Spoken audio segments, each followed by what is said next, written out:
Thank you all for joining us today. This is the virtual seminar for the Greater Mount Airy Chamber of Commerce.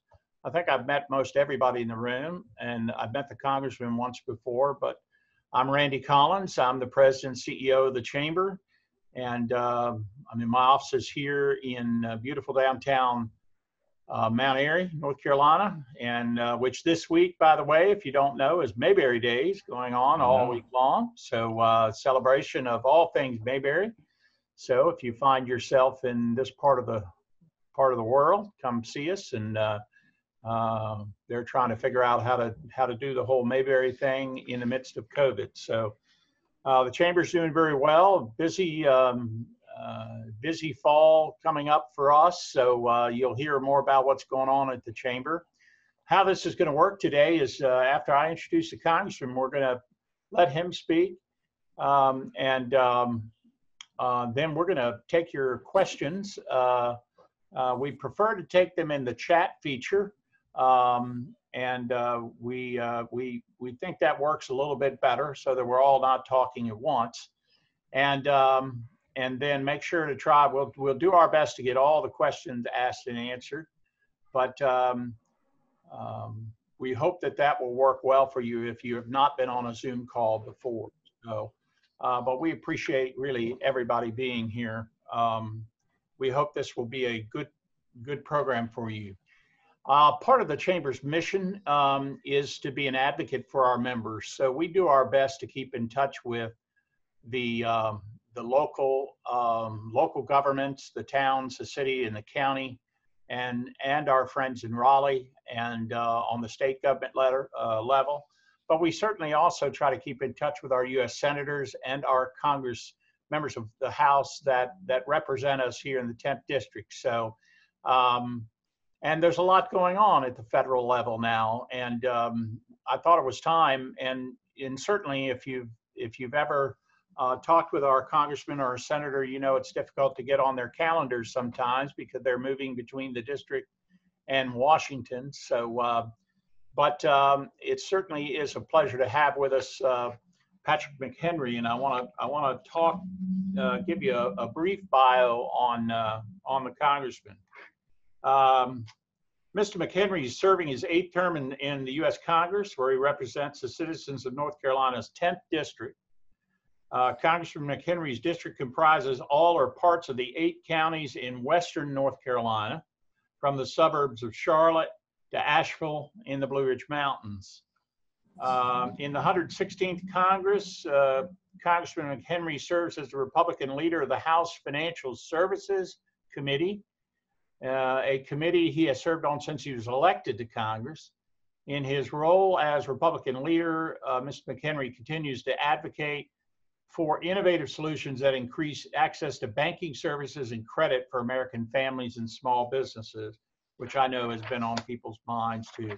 I could read the rest of the bio to you, but it's quite impressive. And I'll end with this just to say, prior to coming to Congress in 2004, at the age of 29, Congressman McHenry represented the 109th District in North Carolina House of Representatives. He also served as special assistant to the Secretary of the U.S. Department of Labor, a post he was appointed by then President George W. Bush.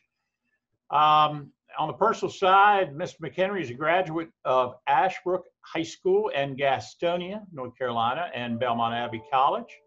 He earned his Bachelor of Arts in History. The Congressman and his wife live in Denver, North Carolina, and worship at Holy Spirit Church. They're parents of 2 daughters. And Congressman, we appreciate you taking some time. We had kind of put this out to our members, and we're glad so many of them have showed up here this afternoon. So I'm going to turn it over to Mr. McHenry. Well, thank you. First of all, thank you, Randy. I appreciate it. Thanks for getting this together. Thanks for having me. Sorry, it's in a sort of a hectic week with what's going on, but you know, it's good to be with you. Back before everything shut down, before the lockdown, when we traveled, I think in Surrey County, I was in Mount Airy and Dobbins and Pilot Mountain, and made my way around the county, and it's been interesting because we had new congressional maps that were drawn in December, and so everything's kind of been scrambled a good bit. And I'm trying to get to know you, and you're trying to get to know me. It's a sort of a hectic process of trying to figure that out. And then we've had the COVID shutdown, and that has added a different level of complexity of sort of working the new counties that I'm seeking to represent, that were in this redrawn 10th congressional district. Funny enough. And so I'm trying to do outreach and connect with people, but it's very difficult given sort of the health situation. And want to be respectful of folks. That's why I'm, trying to be thoughtful. And I don't want to be the source of a community spread, right? So I want to be thoughtful about engaging with people physically, and don't want to, some people are comfortable with it, some people aren't. And so I want to be mindful of that. And let's face it, these days, politics is uncomfortable enough before you add into the question of health risk of meeting new people. So, I want to be respectful of folks. Now, funny thing for Surrey County, obviously, as a North Carolinian, we're all familiar with the legacy of the county. And for me, I've worn farm to feet socks, running socks for years. Honored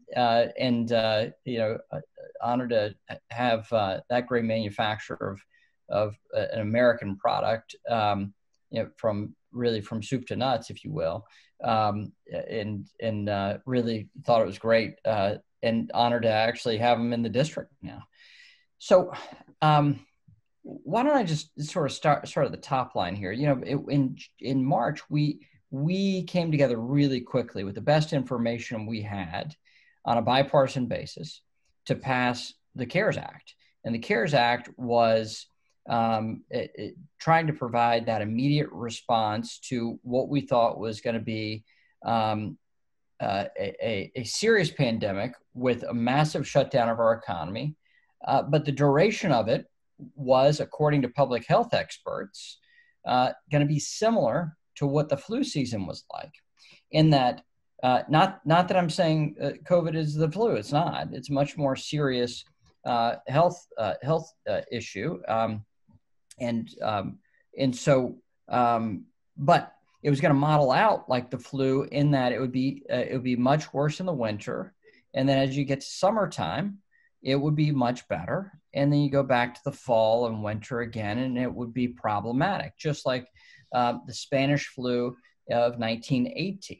And I've read the book, The Great Influenza, and it's quite informative of what the best information that we had back in March. And so we had the duration of 6 months for a lot of the programmatic relief. So enhanced unemployment benefits, small business relief, so you could pay your mortgage and pay your people. But really, in paying your people, what you're doing is taking government public assistance money, but putting it through your business and paying people so they stayed connected with their employment, so they didn't go on the unemployment rolls. So the PPP program was that, and it was a very successful program, not perfect in many, many ways, had a number of limitations, a number of problems that I've worked on extensively to fix over the last 6 months. But the standing up of those programs, both legislatively and then in terms of regulation, was what I spent a great deal of time on in March, April, and May, to make sure those programs functioned and worked. I mean, it was some of the most intensive times I've had of negotiating with the Federal Reserve, with the chairman of the Federal Reserve, with the Treasury Secretary, and legislating, serious legislative work. Unfortunately, what we've seen since late July is politics, not serious legislating out of Washington. And it's pretty darn frustrating, to be honest with you. And if we were in person and I knew you better, I might use saltier language. But it's frustrating. And now that we're less than 50 days out from a presidential election, there is nothing of serious discourse out of Washington right now. The rhetoric is out of hand, and that's before the passage of Justice Ruth Bader Ginsburg at age 87 after her valiant fight with pancreatic cancer and her long-term public service, which we honor. And now that's sort of inflamed things even more than what a normal presidential year would be or a normal election year would be. Now, that means that I know folks will have questions about this, but about the nature of the next COVID relief package. I think we're looking at December before that happens. Not because that's the responsible thing to do. I think it's pretty irresponsible that we've not been able to come to terms with the next COVID relief package. And so, you know, that I'm working to push that, but near as close as I can tell, that will not be able to come together before the election. I can talk about why and the nature of the next package, but happy to answer the details of that. But let's get back to brass tacks here. In the next COVID relief package, we do have to have an extension based off of new information of certain programmatic pieces of the CARES Act to keep people afloat in these times where we're mostly shut down as an economy. But we need an emphasis on getting people back to school. And I know with the school districts in Surrey County, there's a sort of a diverse set of challenges you're dealing with, but we want to get children back in school safely to be educated for their long-term educational growth, their social and emotional development as well, especially for young kids where the incidences of COVID are rare. I did want to acknowledge an elected official here, and if I missed any of the elected officials, but Marie Wood is here. She's a member of the city commissioners in the city of Mount Airy. Hi, Mr. McHenry. I was fortunate enough to meet you when you came to your visit to Mount Airy. Yes. And that was really a pleasant visit, and I hope you come back to our city anytime. We'd love to have you. Thank you.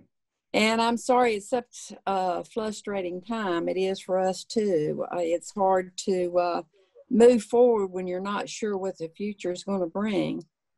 And financially, that's true. So far, though, the sales tax has come through pretty good for us through the end of the year, through June 30th. But I think we're going to look through from June 30th until the end of the year is going to be kind of scary.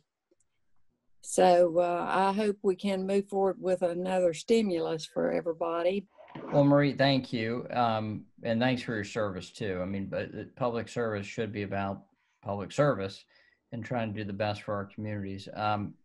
But you bring up a really important point, which is tax revenue for localities, for municipalities, and for states, right? What we've seen so far is that sales tax revenue continues at a pretty decent clip. And the thought that occurred back in April and May, where things were, you know, we didn't know. We just didn't know what the next week or month was going to bring. And quite frankly, now we may have more experience, but we're not quite certain what October and November and December, much less, you know, into next year look like. And this disease, this virus, it knows no politics and doesn't care about our political process. It is a really powerful thing and doesn't know any borders, right? I mean, it's a destroyer of people in a different way than what we've previously dealt with. Now, so what I thought we should do with the second package was wait until we had the best information at the end of July, and then legislate at the end of July, because really everything was running out in August. So let's do it at the end when you have the best information possible, right? That's like exactly what you do with the budget, right? You don't you don't make a budget 6 months in advance and on